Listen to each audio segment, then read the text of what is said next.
Hey there, I'm Vanessa and I'm a 35-year-old woman.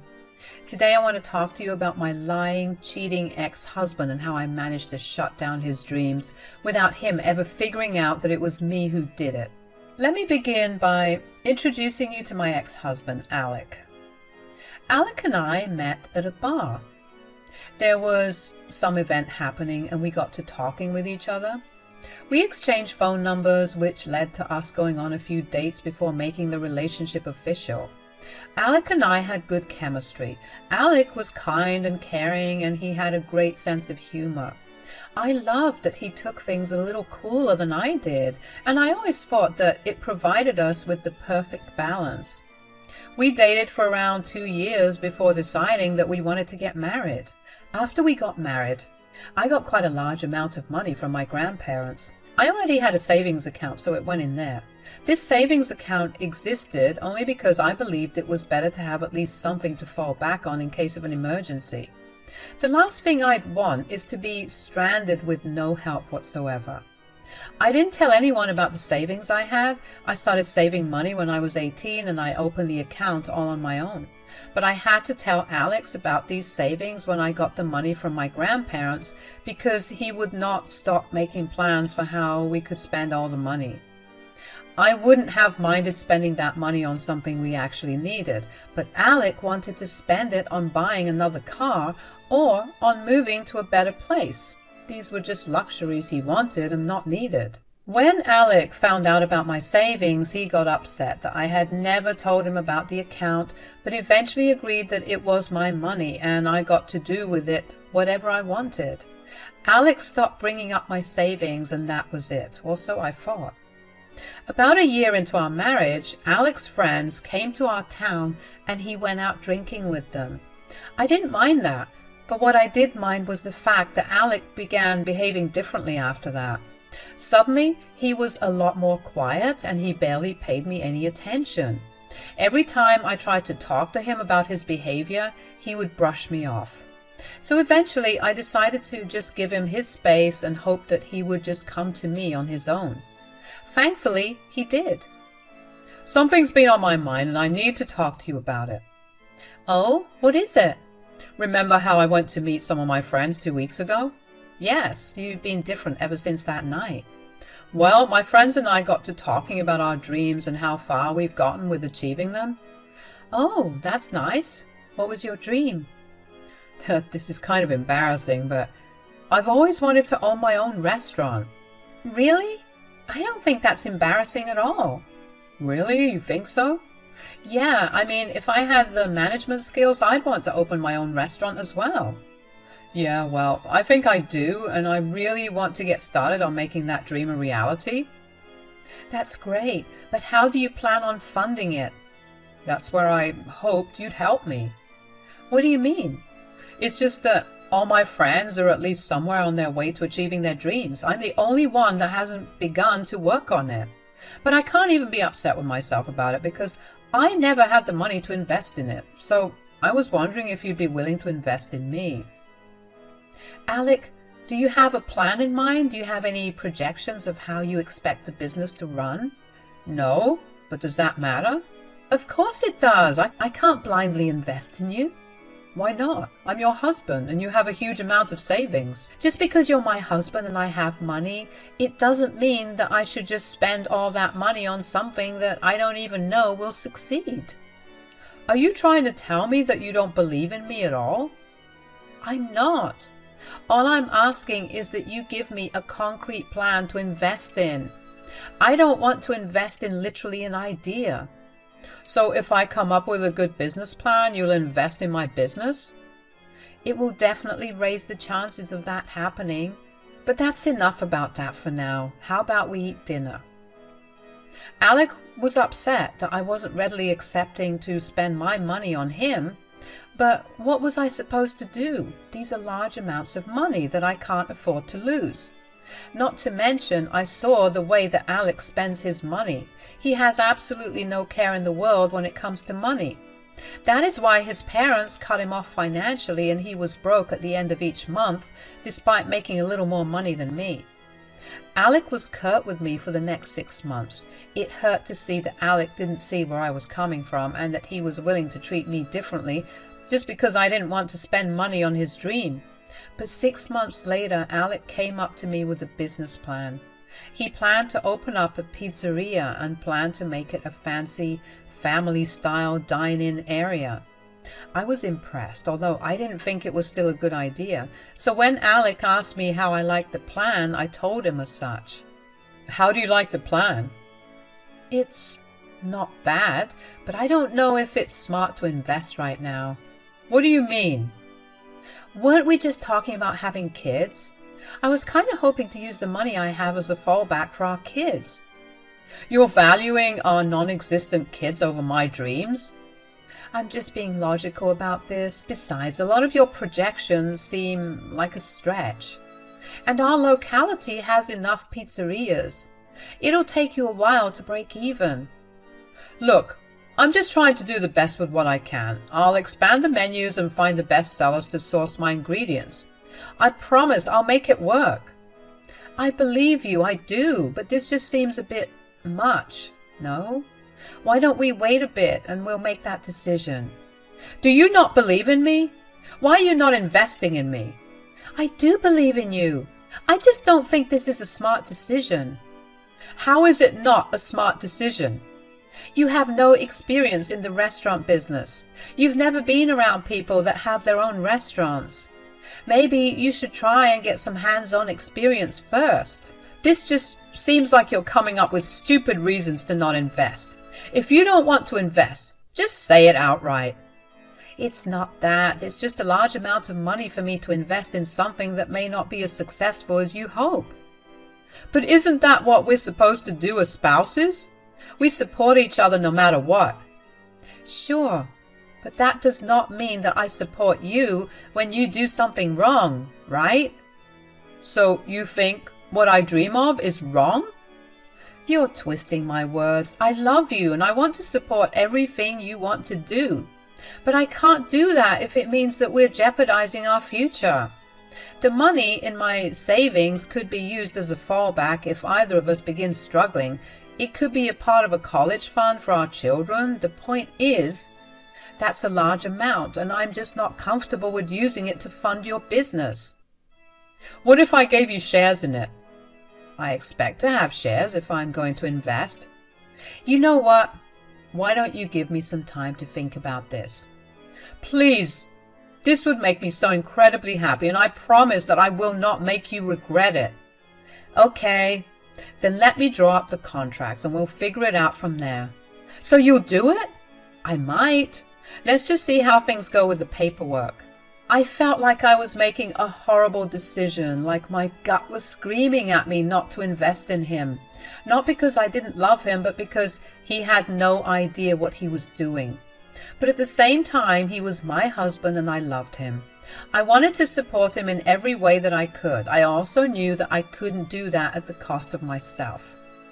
So the next day, I went to a lawyer friend's place and asked for their advice. They helped me draft up a contract for how things should work when I invest in Alec. If there was one thing I knew for certain, it was that I was not going to be the only investor. So I sat Alec down and told him that he needed to find another investor.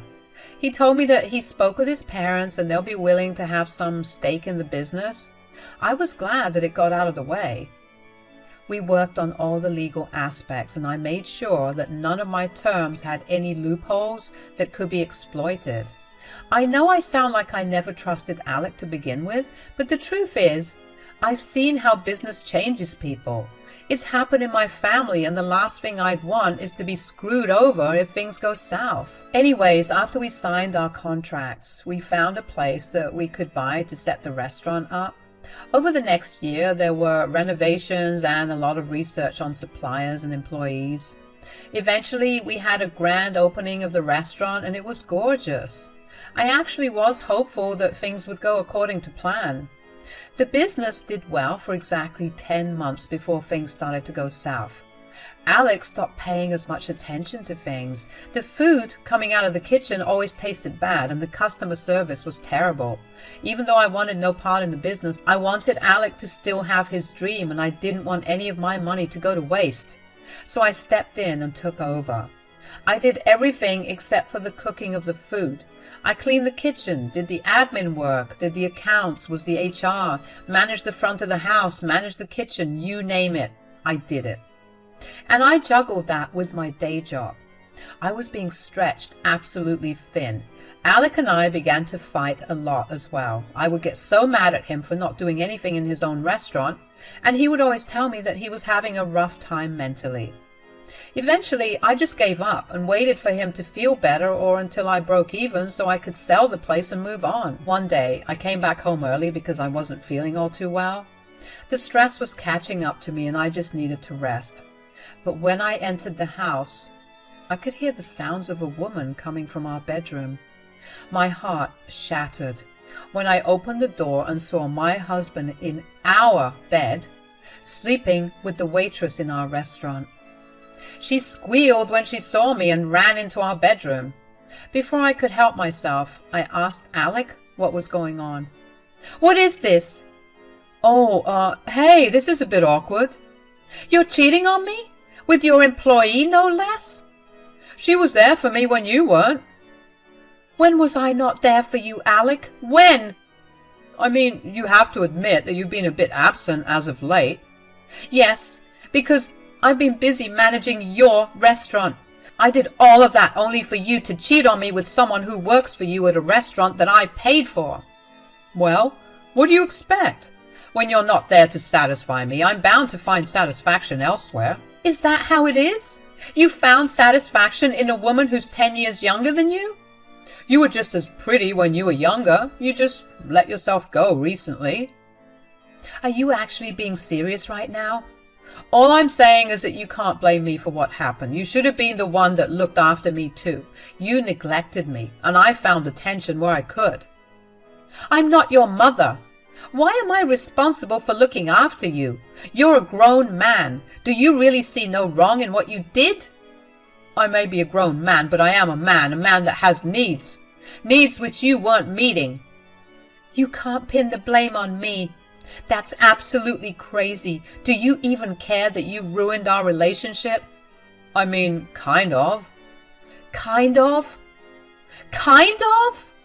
I sacrificed everything for you. I gave up everything I had just to make sure that you got what you wanted. Does that mean nothing? That's the only reason I feel bad. I mean, I kept my promise about making sure the business never failed, but I did make you regret it in the end after all. But then again, you let me down too, so we'll just call it even.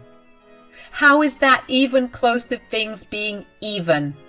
You've crapped all over everything I did for you and all over our relationship. The least you could do was at least show some remorse.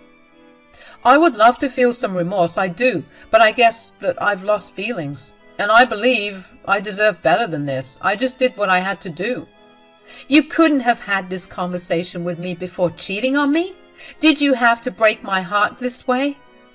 You defiled our marital bed and you feel nothing? I'm sorry, I guess. You know what? You're right. I'm the idiot for ever believing that you'd be capable of thinking about anyone but yourself. You're a disgusting man who can never see or accept why he's wrong. Right. Get all of this out of your system. I'm going to go now, but I hope you know that you're making the worst mistake of your life. I could barely think straight. I walked in on my husband cheating on me, and he had the nerve to not even apologize or feel bad for it.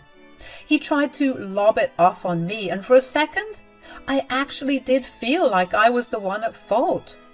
But the more I heard him talk to me nonchalantly, the angrier I got. I couldn't believe that it was so easy for him to just throw away our years of relationship, all because he had some needs that had to be taken care of.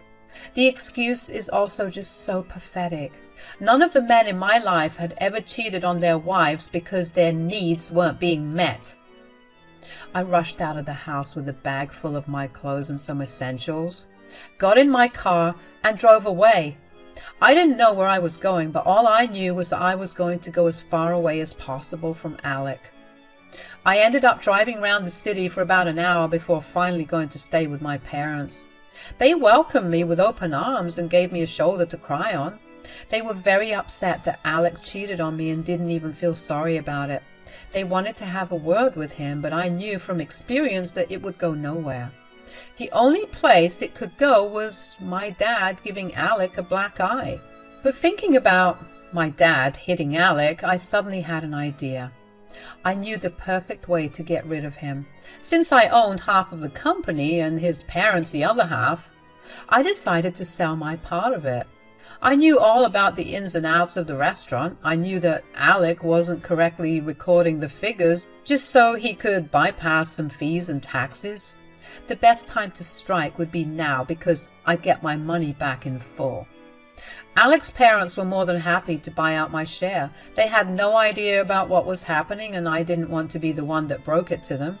Once I got all my money back, I made an unknown tip to the health inspection office and informed them of the filthy kitchens and unhygienic conditions of the kitchen.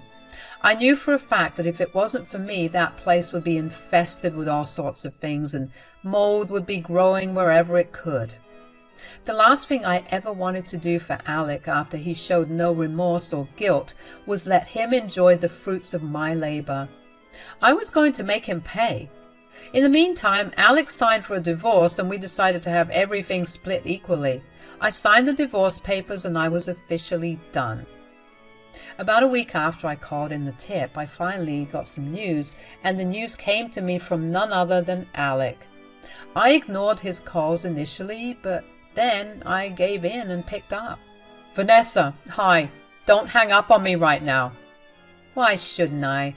"Look, I'm in some big trouble." "I don't see how this is a reason for me to not hang up on you."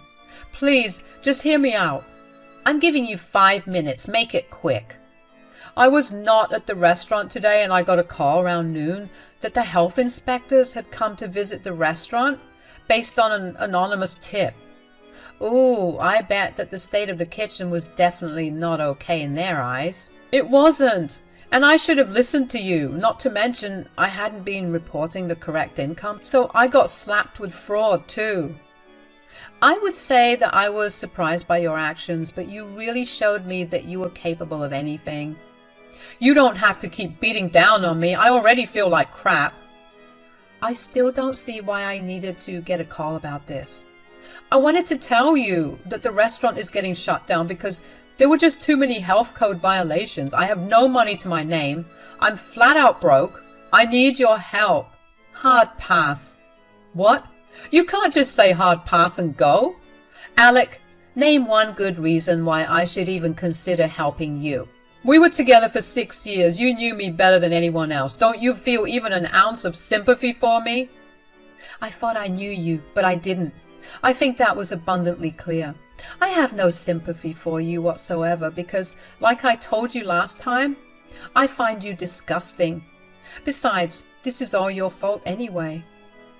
"I get what you're trying to do here. You're throwing the same things I told you 6 months ago in my face. I'm sorry for saying all of that, but I really need you to be a little mature right now."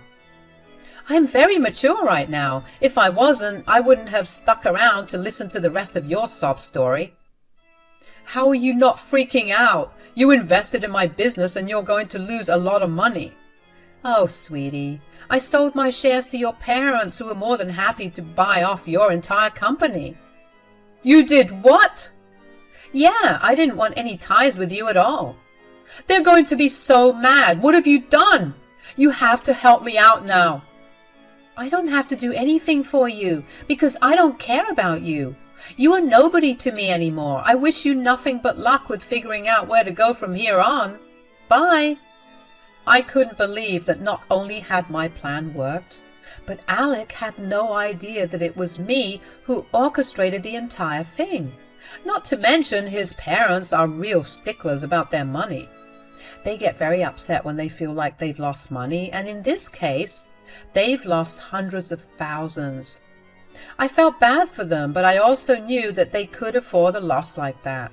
Also, I knew for a fact that they would disown Alec, or at the very least refuse to help him out after his big blunder. I mean, what would he say to them? That he was a cheat and a fraud in both his marriage and his business? They'd throw him out for sure, and I was looking forward to it. It only took a few more days for Alec to reach out to me again and beg me to help him out. All the anger and hatred I had harbored against this man vanished, and I was filled with pure pity and disgust. You have to be very, very unaware of yourself to be as ignorant as Alec was. The irony of him using our relationship as a bargaining chip to get what he wanted when he threw me to the curb without a care of our relationship was hilarious. I finally began to heal when I saw Alec struggle. Oh yeah, also, that waitress he was cheating on me with, she left him as soon as the restaurant shut down. Apparently she was only with him for his money. That did make me laugh. How did I find out about all of this, though? Alec would keep texting me updates about his life in the hopes that I would feel bad enough to give in and help him out. But with every update he gave me, I felt only more right in my decision to leave him and never help him out in any capacity. I had been used by him for long enough, and I deserved better. Alec went to live with his parents, and they have him working in their company with no payoff to make up for all the money he lost them. As for me, I'm doing great. Life is finally starting to look colorful, and I'm no longer stressed out all the time. I'm going to use my newfound free time to focus on myself and finally give myself back the years I spent on that man-child Alec. Thank you so much for listening to my story.